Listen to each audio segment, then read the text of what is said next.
Selamat pagi saudaraku sekalian. Mari kita puji Tuhan bernyanyi dari buku NDHKBP nomor 825 ayat 1 dan ayat 3.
Kita berdoa.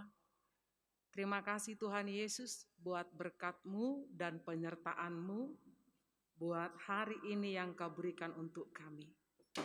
Sebentar kami mau dengar-dengaran akan firman-Mu, Roh Kudus-Mu selalu menjadi sumber hikmat bijaksana buat kami semua jemaat-Mu. Dalam nama Yesus Kristus, amin.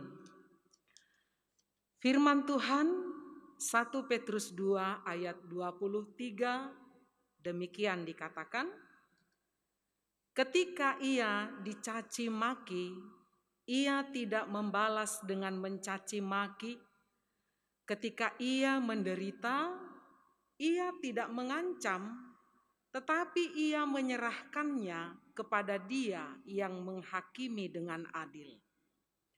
Saudara, dalam nama Yesus Kristus, menurut tradisi orang Afrika, setiap peristiwa yang nampaknya akan mengurangi kesejahteraan hidup manusia, seperti hasil bumi yang buruk, penyakit atau kematian, ditafsirkan sebagai hukuman terhadap kesalahan kepada seseorang, nenek moyang atau dewa. Dengan perkataan lain, penderitaan dianggap sebagai akibat dosa.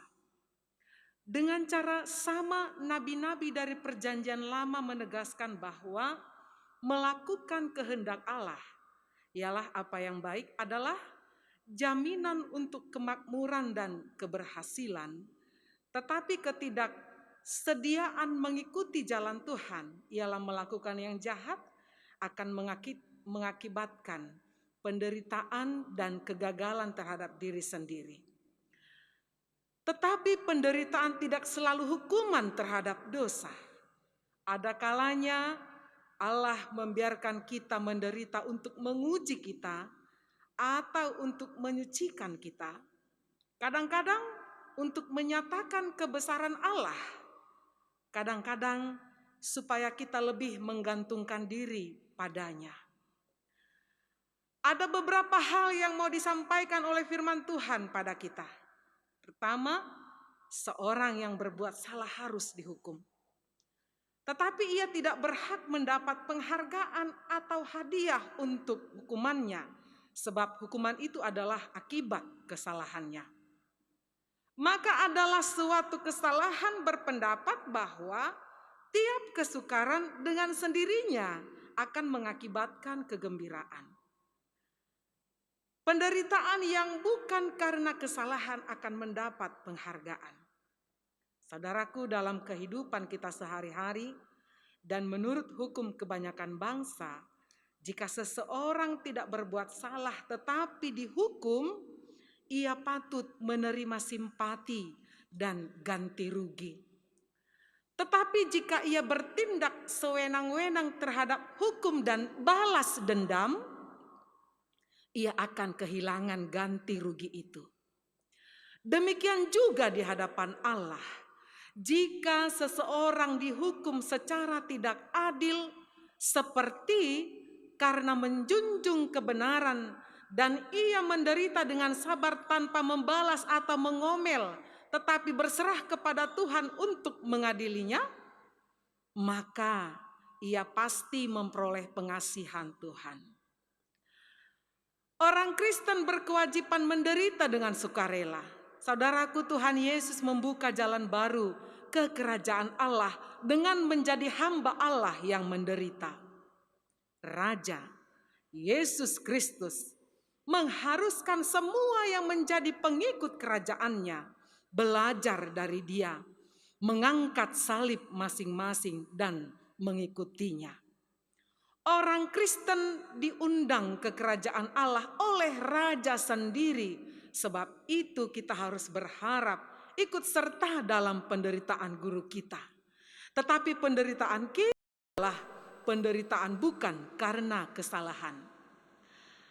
Penderitaan seseorang dapat menghasilkan berkat bagi orang lain.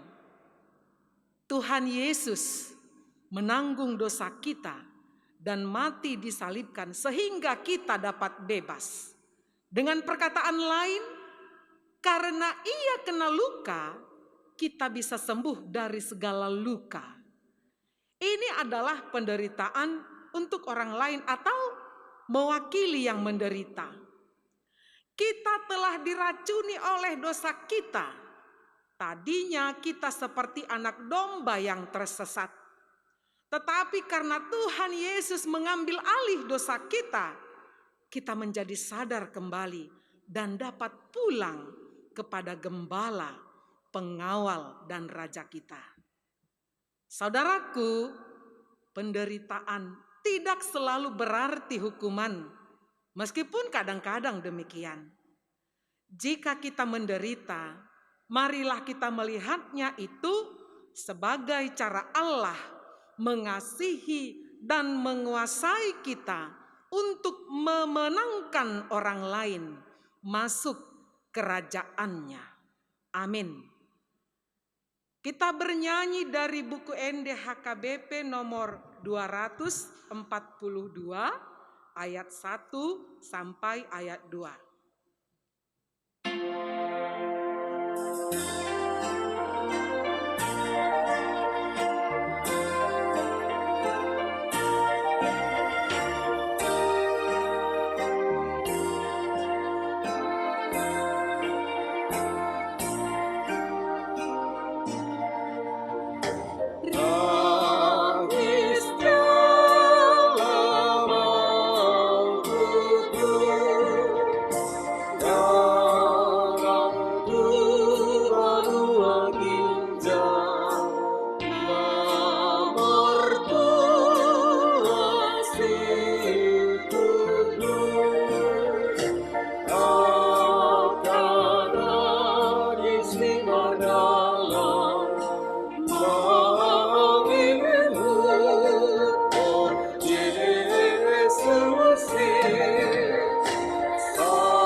Terima kasih Tuhan buat firman-Mu yang sudah menyapa kami. Kami memohon biarlah Engkau yang selalu menjadi sumber kekuatan kami, sumber penghiburan, bahkan sumber pembaharuan dalam hati, pikiran, iman, bahkan karakter kami. Sehingga setiap hari kami selalu dibaharui oleh Roh-Mu yang kudus, agar ibadah persekutuan, bahkan segala pujian kami tidak sia-sia. Dan kami memohon senantiasa Engkau yang merangkul kami dalam segala situasi kehidupan kami, dalam segala situasi yang bisa saja sebentar berubah-ubah. Tapi walaupun sistem berubah, zaman berubah, bahkan waktu bisa berubah, sekejap tanpa sadar, tolonglah agar iman kami tidak pernah berubah di dalam Engkau ya Yesus. Itulah yang menjadi sumber kekuatan kami untuk menjalani hari ini yang Kau berikan kepada kami. Menjadi sumber kesembuhan bahkan pemulihan bagi semua saudara kami yang menderita, yang tertindas, terluka, bahkan dalam sakit penyakit sekalipun. Terima kasih Tuhan, kami berdoa buat gereja-Mu, bahkan bangsa ini senantiasa dalam lindungan Tuhan. Terimalah doa kami ini di dalam nama anak-Mu Tuhan Yesus Kristus. Amin. Anugerah Tuhan kita Yesus Kristus, kasih setia Allah Bapa, persekutuan Roh Kudus menyertai kita. Amin.